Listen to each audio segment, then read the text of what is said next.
Good evening. Welcome to the Gilbert Council Study Session for August 1st, 2023. We'll go ahead and call this meeting to order. It says roll call, but we don't typically do a roll call for study session, do we? That's correct, Mayor. We're just trying to be consistent on our Thank you. language. Agenda items. The first agenda item is the discussion and presentation on updated financial policies. And I see Kelly Fost making her way to the podium. Good evening, Kelly. Hello, Mayor, Council. Welcome back from July. We have just some light financial policy things to kick us off tonight. I know you love deep reading, so we'll try and keep it very high level and good information, but we do need your feedback on some items. So we are talking financial policies tonight. Generally, they're reviewed annually and updated as needed. On May 8th, 2023, Council had a special meeting with town attorney and staff to talk through a whole bunch of standalone policies. Many of those were repealed. Council gave direction that night that 2 of those policies, the council support costs and the appraisal policy, should be repealed as standalone and added to financial policies. So we're talking about adding those here. And this study session is to be able to talk about those changes, any of the updates, and some additional just regular policy changes and updates that are suggested. Get your feedback that we've captured everything, and then we'll bring it to you in a regular meeting. So I'll quickly go through. There's 5 slides of some recommended changes. The first one are the council support costs. So this used to be a standalone policy, and now it's included in section number 3 of the financial policies that are recommended before you. At your dais, you've got a copy of the red line version, so you can see the specific changes. It is updated to include a town-issued cell phone, and then we recommend removing the language with the option for the $100 monthly stipend for elected officials to be able to use their own phone. That's mostly coming due to security concerns and then better compliance with public records requests. But that is a change. We want to make sure that you are aware of that recommendation and comfortable with that moving forward or want to discuss that. The second area of change is the appraisal for purchase and sale of real property. This is, again, a council policy that was repealed as a standalone. It's been added as section number 20 in the updated financial policies. And then with the updates, we are recommending switching the threshold to from $10,000 to $25,000. We're just trying to keep it a de minimis amount that does not have to have an appraisal, because the appraisal can be more expensive than actually the property is worth. And since there's been inflation, the increased value of property, we feel like the $25,000 is a better threshold moving forward to still meet that de minimis amount and be below the cost of having an appraisal. The third area of recommended changes are the contingency and budget adjustment approvals. The thresholds currently are $25,000 and $50,000 at budget director and town manager level. We would recommend moving those up to $50,000 and $100,000. That would also need a change with the interfund loan and the economic development reserve expenditure thresholds. They're at $50,000 to match the town manager limit, so we would recommend those also change to $100,000 just to keep that consistency. A lot of this is due to inflation. $5,000 is not what it used to be, and these have been in place at least since 2008 or before. So just looking to stay on top of that. The new thresholds would also better align with the town manager authority that already allows him to sign contracts up to $100,000. So just keeping everything consistent across the board there. The next area is on the repair and replacement funding, which is section number 6. The information technology equipment was streamlined to provide similar information as the other sections. This section had a lot of detail about what specific equipment would have what specific useful life, and we recommend taking that out and leaving that at the discretion of the chief technology officer based on the best practices and industry standards, rather than spelling them out in the policy. The last area is on grants. It's section 25. And department director approval right now for grants, $25,000 and below, we would recommend increasing that threshold up to $100,000. This would not include any grants that have federal funding or have ongoing costs. They have FTE involved or other costs that the town would incur on an ongoing basis. Those would still have to come back to town council regardless of the dollar amount of the grants. But this would allow to reduce the administrative burden and make it a little bit easier for departments to get some of those smaller grants. As always, spending over $100,000 and changes in that would have to come back to council.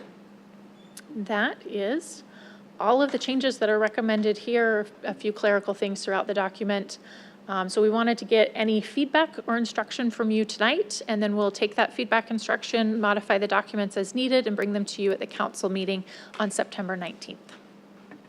Thanks, Kelly. Any comments or questions for Kelly at this time?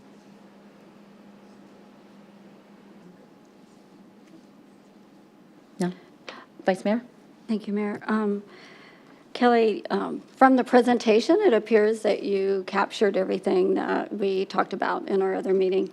I'm just going to need a little time to actually find the language and read through it. But, Mayor, I'm assuming that if we find something that needs to be, that we have a question about or perhaps be changed, that will be included in what will come forward the next time. Is that right? Yep, if you just reach out to me if you find something, then we can take a look at that. Okay. Thank you so much. Thanks for the clarification, Vice Mayor. The only thing, and I just lost it, I had it a moment ago.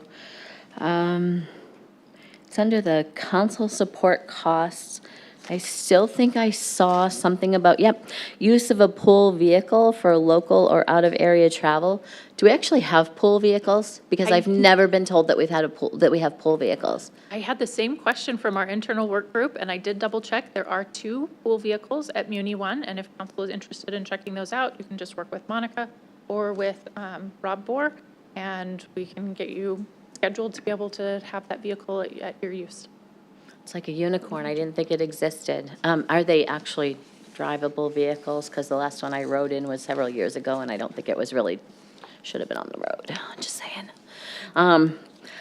Perfect. Thank you for that answer, Kelly. I had a couple others under council support, but I want to read it like the Vice Mayor mentioned and be able to get back to you if something jumps out. Thanks so much. Any other comments or questions for Kelly at this time? Seeing none. Thanks, Kelly. Thanks for the update. Next, we have item number 2, discussion on further defining conflict of interest for public body members related to conducting business with the town. I don't know who's taking this. If, I know there's, okay, Councilmember Bongiovanni? Madam Mayor and fellow council members, some of you may be aware that I was professionally trained as a social worker. I hold a master's degree in social work and a master's in business, which makes me look at ethics more black and white than others. As a business person, I understand making money and following rules that are set up to protect both business and community to begin with.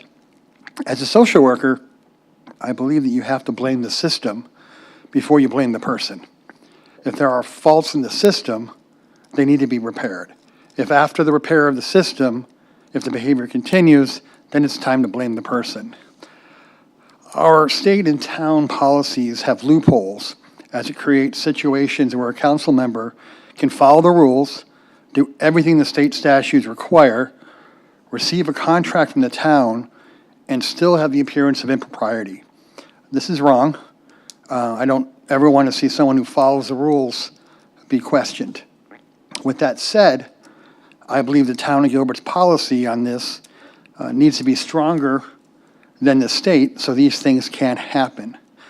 The only way I believe this can happen is if we develop language that states that a sitting council member who owns more than 20% of a business cannot do business directly with the town. I believe there should be some discussions on subcontracting to maybe make that allowable, but I'm interested in hearing from my fellow council members, their opinions on it.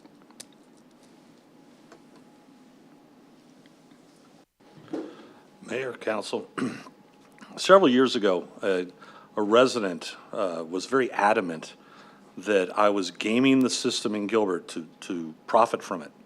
I know Patrick remembers it well because she went up into HR and raised holy hell over me. The fact of the matter is I'm not in the business she thought I was in. It's not something I did, and at this point, I don't even. I just don't do business with the town because it was a position where I could do it, I suppose, and it looked bad. And having done it, I would have, of course, been subject to disclosure and those kind of things. But the optics of it need to be as such that there's so much transparency that you can't almost, there's so much transparency, you cannot be accused of doing something improperly with no regard for self-service. Again, I don't do business with the town at this point because it would look horrible, and it's a small business, and I could probably save the town money and all those great things. But it looks terrible, and that the people, when they get riled up about something like this, it's a big hammer. And I'd like that to be something that we don't, that there's some sort of policy and code beyond certain level of disclosure that would give people the confidence that there is no self-dealing, there is no self-interest from somebody without complete transparency. It's not to be a punitive per se, but it does need to be something where the people of this town feel, trust that their elected officials aren't self-dealing in some way. Whether they're right or wrong in feeling that isn't the point. The point is that it's an option that they have, and I'd like to shine a light there so that that accusation doesn't go further than one person speaking. So I don't know how to say that in a clearer fashion than having had to sit and reflect on something and realize that I was accused of something and I didn't even produce anything and I was accused of it. I was accused of helping steer policy. I don't want somebody to experience something for no good reason. And I think that also the people of this town deserve to have so much transparency that their confidence is built in the people that represent them. So I don't have a lot of thought as to the codification of it, the wording of it, but there needs to be something that is substantial enough that it does create trust in that area. So Chris and I have talked a tiny bit about it. I don't have the words for it. I don't have the legal terms for it. But the goal would be, without being punitive, to offer that so that people don't think, people trust. And if they find something that they think is beyond that level, that there is a mechanism to deal with it. And I kind of want to leave it at that because I really don't think that there's a necessity for digging much farther than what Chuck spoke about. Councilmember Anderson? Quick question in your discussion. Are we talking about just council or are we talking about our boards and commissions also? I think we should maybe start with council and then take a look at boards and commissions at a later date. Okay. I might suggest, if there's any interest, I've had some other requests given to me to reconvene our subcommittee on ethics. And this might fit well with that, our discussion about what kind of language we could put into that.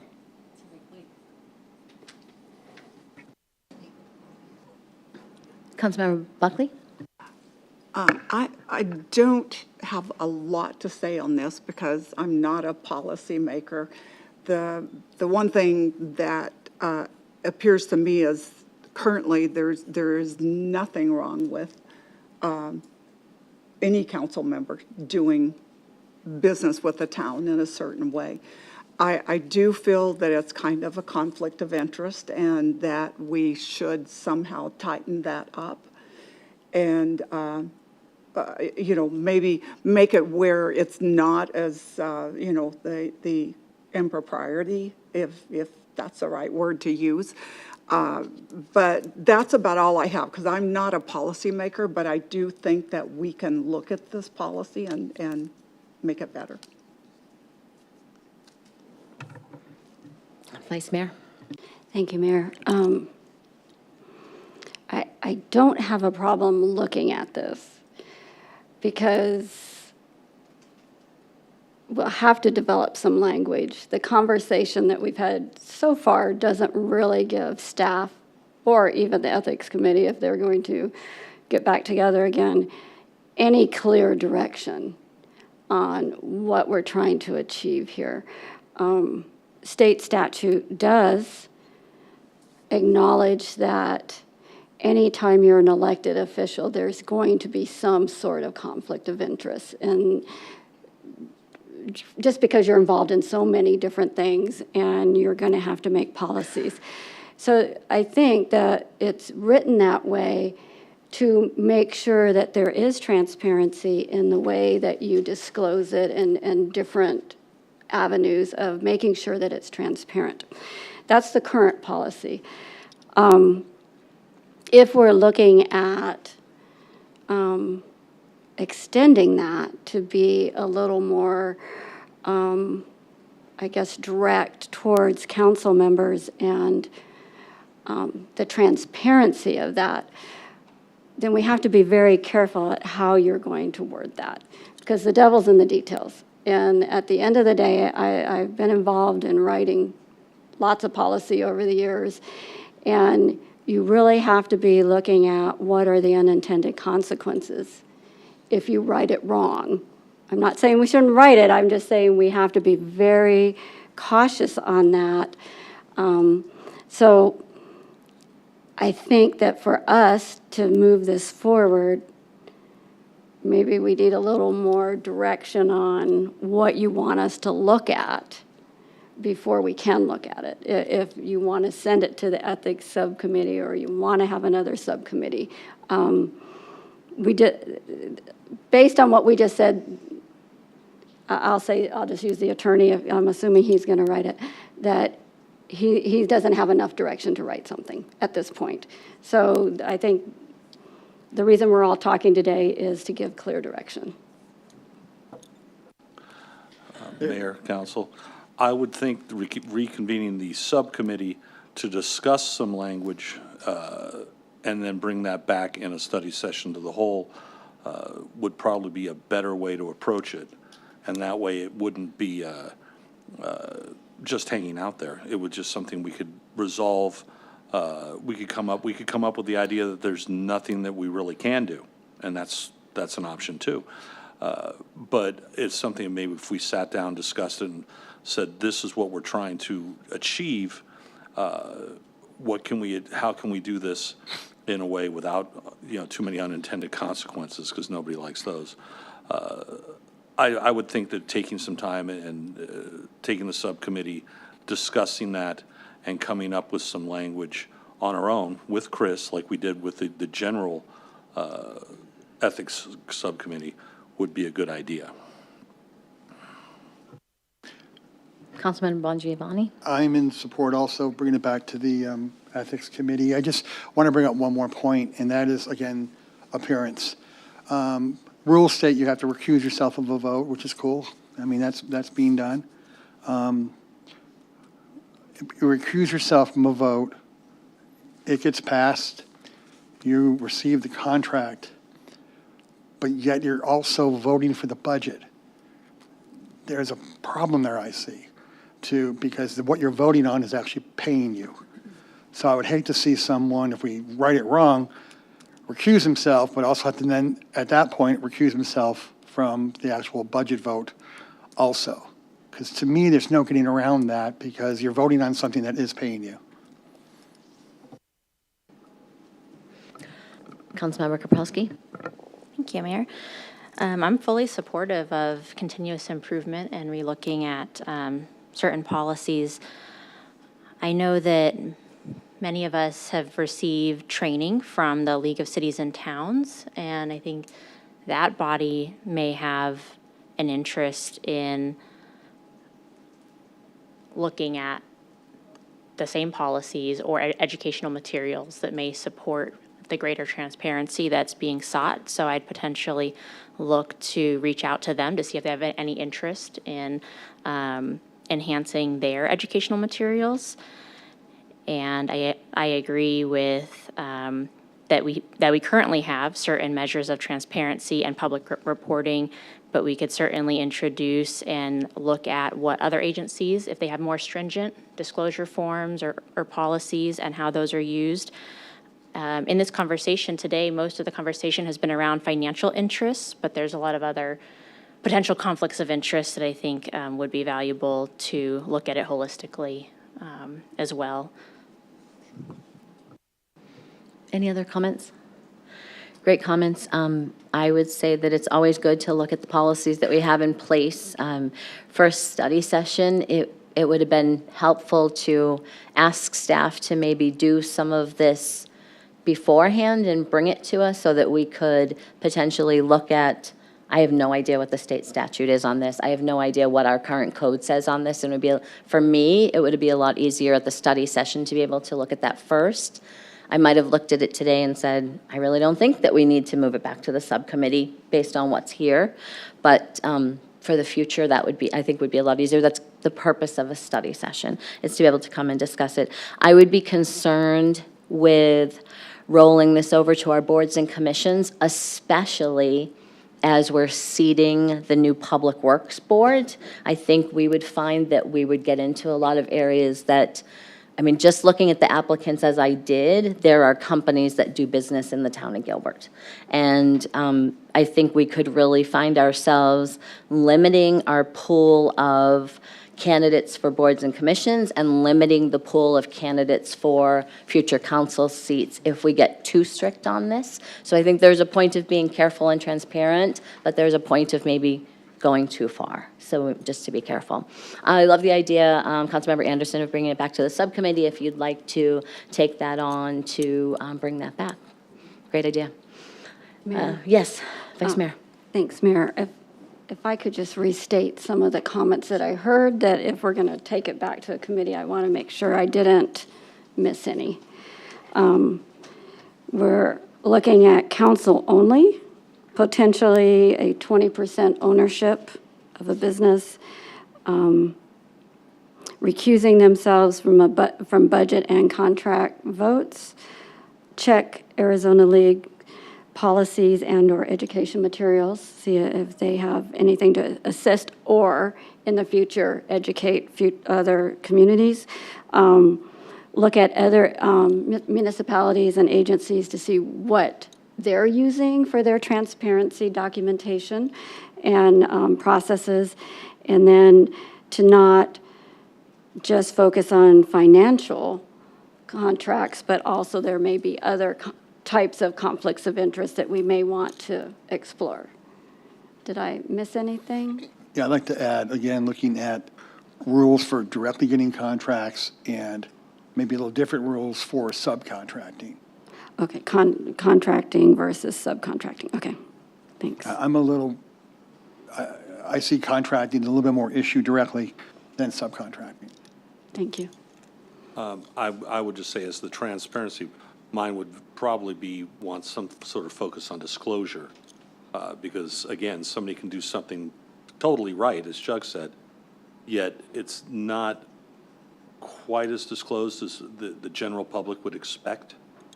And so you eliminate problems. And this is about eliminating a problem of perception. It's not about anything but that, really.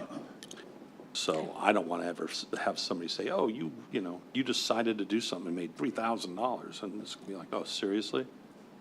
But if there's a complete transparency, it won't exist. Thank you, I've got that. I think Scott has something. Councilmember Anderson, do you have another comment? I just wanted to ask Chris if you got all this and are you comfortable with what we're talking about here? Mayor, Councilmember Anderson, yes, I think we've got the direction. We'll reconvene the subcommittee and, get some of the work done beforehand, but I think there's going to be some big discussions, and the difficulty and challenge will be vetting out whatever rules that are being recommended to make sure there aren't unintended consequences. Understanding that anything that we're doing now goes above what's required by law, which certainly the council has the ability to adopt a policy that's more stringent than what state law requires, but understanding that. And the flip side is understanding what the penalty would be. Council doesn't have the ability, as everyone knows, we're a general law town, and so it may be best to be in the ethics policy because there's not a whole lot other than if it's a contract invalidating the contract, there's not a whole lot the council could do if someone violates the policy absent incorporating something into the ethics code. But understanding the new ethics policy that was just adopted, as it currently states, a conflict of interest allegation under the new ethics policy, that goes directly to the Attorney General, and it is not an ethics policy under our code. So there's going to, if that's where the council or subcommittee wants to go, there's going to be a lot of reworking of the new ethics policy and trying to figure out how that would fit in. My guess is as we get into this a little bit more, we're going to find most other communities just refer to the state law and that's it. Yes. I think you might be correct, Councilmember Anderson, and, but that's the beauty of having a subcommittee that will look at this and then bring it back to the council in the future. Any other comments?